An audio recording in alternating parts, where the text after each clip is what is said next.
We are way. You are live. Yeah, welcome back, folks. This is House Corrections and Institutions Committee. It is Thursday, February 20th. And we have with us Vermont Historical Society. So for the committee, we are on the last page. I believe it's almost the last page. For the spreadsheet, it is section 16.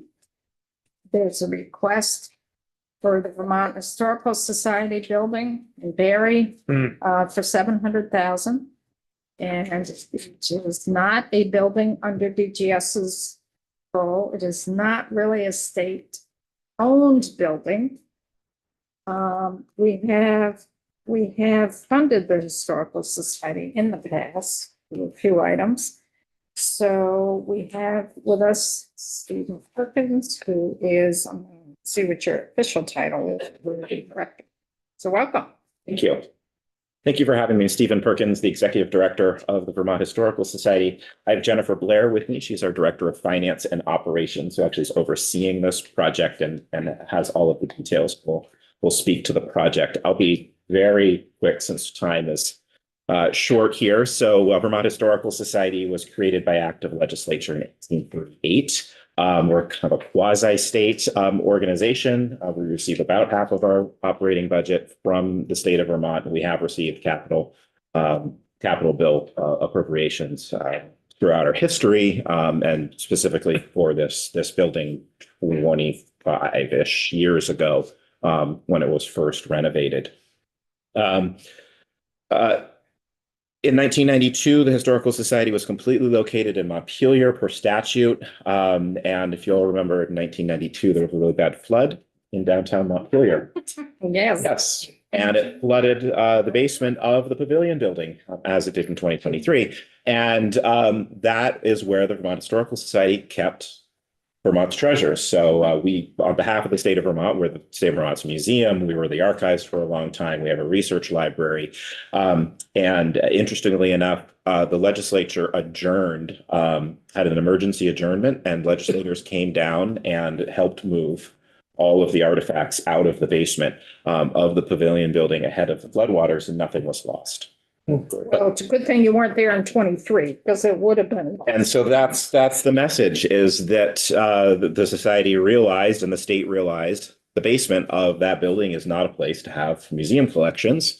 And the society acquired the old Spalding High School building in Barry. And this is a model I brought with me. I thought 3D is kind of fun on this. As you can see, a very large, beautiful, and complex building, 1892 vintage on that. Had been abandoned. Is that your call? A little early. Yeah, they don't mean it. So It had been abandoned in 1995 by the school district. We acquired it for $1, and with the state support, put about $15 million of renovations into that in late 1990s dollars, moving the Historical Society collections and library and administrative operations into this structure. Fast forward, we now also house the State Department of Libraries, and we house the Archaeological Heritage Studies Center, which is the office of the state archivist, the state archaeologist, and the state archaeological collections are also housed in this building. In 2023, we saw some massive flooding, you all know, here in Montpelier and also in Barry. This is on a hill. And on a purpose, we purchased a building and renovated a building on a hill. There's another hillside behind it. But the flooding events of 23 and 24 compromised our drainage systems. And we saw building envelope issues with the rainfall and the moisture. We did get water into the storage areas, the climate controlled storage areas of the facility, not feet, inches. We were able to take care of it. We were able to clean it up and mitigate it. But it brought to light some failures in the building envelope, some emergency failures. So it's a much bigger project that we're looking at, multi-year project. But the amount before you in the capital bill is really emergency funds and work that needs to be done this coming year on the building to take care of the most pressing water infiltration needs before we have another water event like we did in both 23 and 24. I'll stop there and I'll allow Jennifer to quickly walk you through the project. We Yeah. did provide you a summary documents and ahead of time, so. And I'm going to discuss what's in those summary documents. So what we're looking at is we're having water infiltration in the building in several areas in the roof. We have a roof that's compromised in areas of the building that need to be replaced. We have bricks and masonry that need to be repointed. We have lost a couple bricks because they're coming loose also, which is a health and safety issue for folks on the ground. But another area where water can infiltrate the building. And then around the perimeter of the building, we have drainage issues. We have a survey that I've included in the packet for you of the underground drainage system location that we have done to survey this current system. We found that we have gaps and insufficient drain piping that we need to correct. So the overall, I mean, we're looking at the 700,000 to address the most urgent needs of the building. Overall, we need closer to $3 million to fully address all of these issues on all sides of the building. But there is an area of the roof that needs to be replaced over the southwest entrance. That's the side facing down to the Berry, the beautiful facade of the building that we need to repair. We're getting water leakage through the attic into our library. Collections need to be protected. We need to install a new foundation drainage system. There are areas where it's broken. Catch basins aren't deep enough, not connected to the city sewer system. And then areas where the depth of the drainage we have is not appropriate for our needs. Too deep and water's coming into the basement, and we need to do some additional waterproofing of the foundation to protect it from having water come in, and the masonry where the water's coming in around. So that's essentially what we're looking at. I'm happy to take questions if there are any about the project. So I see that 700,000 is only to address the most urgent piece. That's an FY 26. 26. Yeah. Then there is 2.2 that you're anticipating to complete the project. Is there money that you're putting in? Is it, hate to ask this, there probably isn't any opportunity for federal money?